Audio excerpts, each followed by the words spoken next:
বিসমিল্লাহির রহমানির রহিম। আসসালামু আলাইকুম। তো আজকে আমাদের গরুর কিছু ওষুধ খাওয়ানো লাগবে। তো আমাদের যেই গাভী গরুগুলা ছিল, যেই গরুগুলা বাচ্চা দিয়েছে ইতোমধ্যে, সেই গাভীগুলোকে সিপিভেট ক্যালসিয়াম এবং আমাদের যে মাঝারি সাইজের যে গরুগুলো আছে এই গরুগুলোকে আমরা কৃমিনাশক ট্যাবলেট খাওয়াবো। আমাদের গাভীগুলোকে আমরা সিপিভেট ক্যালসিয়াম খাওয়াইছি। তো এই সিপিভেট ক্যালসিয়ামের বেশ কয়েকটা গুণ এবং কার্যকারিতা আছে। সিপিভেটের কার্যকারিতা হলো এটা গরুর প্রজনন ক্ষমতা বৃদ্ধি করে, গরুর মাংস বৃদ্ধি করে এবং দুর্বলতা দূর করে। তো এটা আমাদের যেই গাভীগুলা বাছুর দিয়েছে সম্প্রতি, লাস্ট যেই বাছুরটা দিয়েছে এইটা বাদে আমাদের যেই গাভীগুলো আছে এই গাভীগুলোকে খাওয়াবো।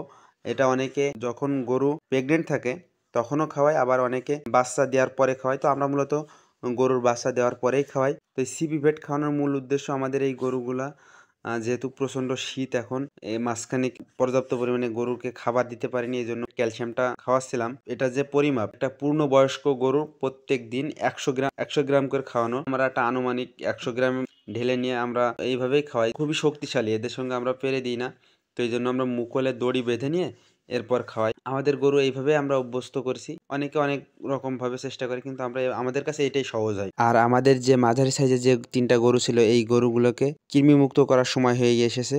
তো এই জন্য আমরা এই গরুগুলার কৃমিমুক্ত করার জন্য ট্যাবলেট খাওয়ালাম।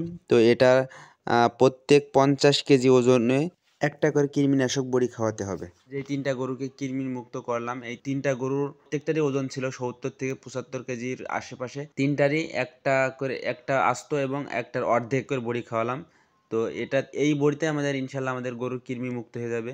তো এই কৃমিমুক্ত করলে গরু নিয়মিত ঘাস খাবে এবং যে ঘাসটা সম্পূর্ণ এর স্বাস্থ্যে বৃদ্ধির জন্য কাজে লাগবে। তো তো অনেকে আছে নিয়মিত গরুকে কৃমিমুক্ত করেন না। তো কৃমিমুক্ত না করলে গরু নিয়মিত ঘাস খায় না এবং ঘাসের খাবারের প্রতি রুচি থাকে না, এই জন্য মূলত ঘাস খায় না। তো আপনারা নিয়মিত কৃমিমুক্ত করলে অবশ্যই ইনশাল্লাহ আপনার গরুগুলো ঘাস খাবে এবং এদের মুখে রুচি আসবে, ঘাসের প্রতি চাহিদাও থাকবে। এই ছিল আজকের ভিডিও। আপনারা আমাদের জন্য দোয়া করবেন। আসসালামু আলাইকুম।